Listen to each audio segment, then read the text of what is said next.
ফলহারিণী অমাবস্যার এই ব্রত কথা না শুনলে নাকি সমস্ত পুজোর ফলই হয় ব্যর্থ। কেন এই তিথিতে মা কালীর বিশেষভাবে পুজো করা হয়, কি আছে এই অলৌকিক ব্রতর পিছনে জেনে নেব ফলহারিণী অমাবস্যা কি। ফলহারিণী অমাবস্যা হলো মা কালীর অত্যন্ত পবিত্র তিথি।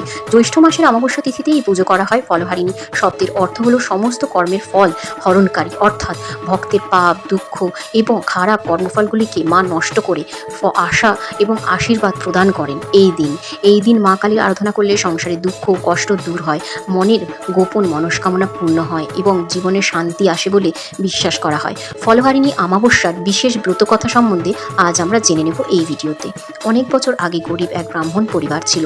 সংসারে অভাব ছিল প্রতিনিয়ত, দুঃখ আর অশান্তিতে ঘেরা ছিল জীবন।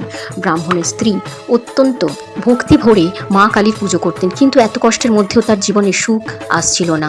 একদিন গ্রামের এক সাধু এসে বললেন, জ্যৈষ্ঠ মাসের ফলহারিণী অমাবস্যা নিষ্ঠা করে মায়ের কালিকার ব্রত পালন করলে মা নিশ্চয়ই তোমার দুঃখ দূর করবেন। সেই কথা শুনে ব্রাহ্মণী স্ত্রী উপবাস রাখেন এবং কালীর পুজো করেন। সারা রাত প্রদীপ জেলে মা কালীর নাম জপ করেন এবং এই ব্রত কথা পাঠ করার পরে ব্রাহ্মণী ওং ক্রিং কালিকায় নমঃ এই বিশেষ মন্ত্র জপ করেন 108 বার এবং এরই কৃপায় তার জীবনে কয়েকদিনের মধ্যেই পরিবর্তন দেখা গেল। সংসারের অভাব দূর হলো, সুখ শান্তি ফিরে এলো। একের পর এক গ্রামের মানুষ এই ব্রতকথা পালন করতে শুরু করলেন এবং সকলেই মা কালীর কৃপা লাভ করলেন। তাই বিশ্বাস করা হয় ফলহারিণী অমাবস্যার দিন ভক্তি ভরে মা কালীর ব্রতকথা পাঠ শ্রবণ করলে জীবনে দুঃখ, পাপ, অশুভ শক্তি দূর হয়। এবারে এই বিশেষ তিথিতে কি কি কাজ করলে আপনার জীবনে সমস্ত রকমের অশুভ শক্তি এবং দুর্ভোগ এবং জীবনের কষ্ট দূর হবে, চলুন জেনে নেওয়া যাক।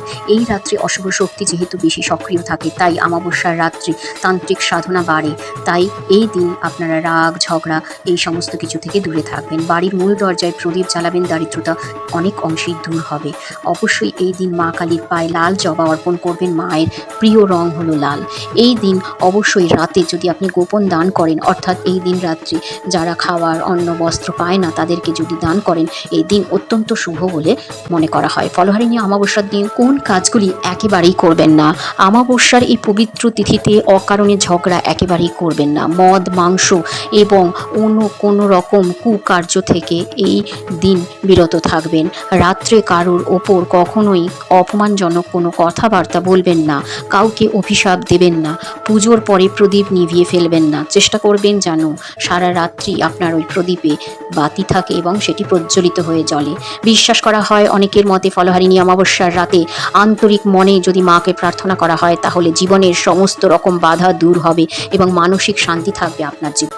আজ এ পর্যন্তই, নমস্কার।